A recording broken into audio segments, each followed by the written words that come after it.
Hey, what's up mga ka-Bernie? Alam mo ba na hindi na lang basta ka-app license and OJT experience ang hinahanap ngayon ng mga kumpanya para po sa kanilang mga hiring na positions kahit po sa mga entry level.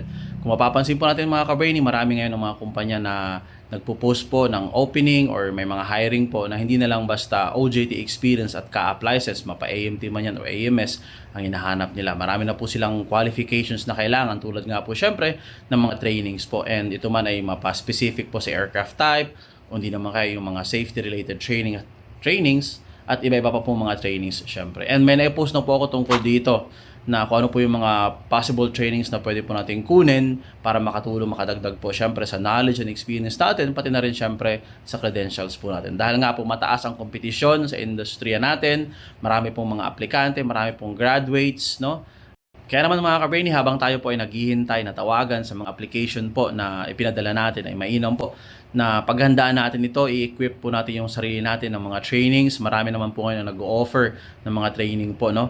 Ang importante dyan, sila po ay ATO certified, no? Para masabi po nating legit yung trainings na ibinibigay nila. Yun lang mga ka-Bernie, sana po nakatulong ang video na to kahit papaano, and good luck sa'yo sa application mo, huwag kang sumuko, no? Tiyaga lang, talagang pahabaan ng PC po ang labanan dito sa ating napiling industriya. Yun lang, at alam ko pasasaan ba, makukuha mo rin po yung opportunity, yung pinapangarap mo syempre na kumpanya na iyong papasukan. Ingat tayo mga ka-Bernie, and God bless us all.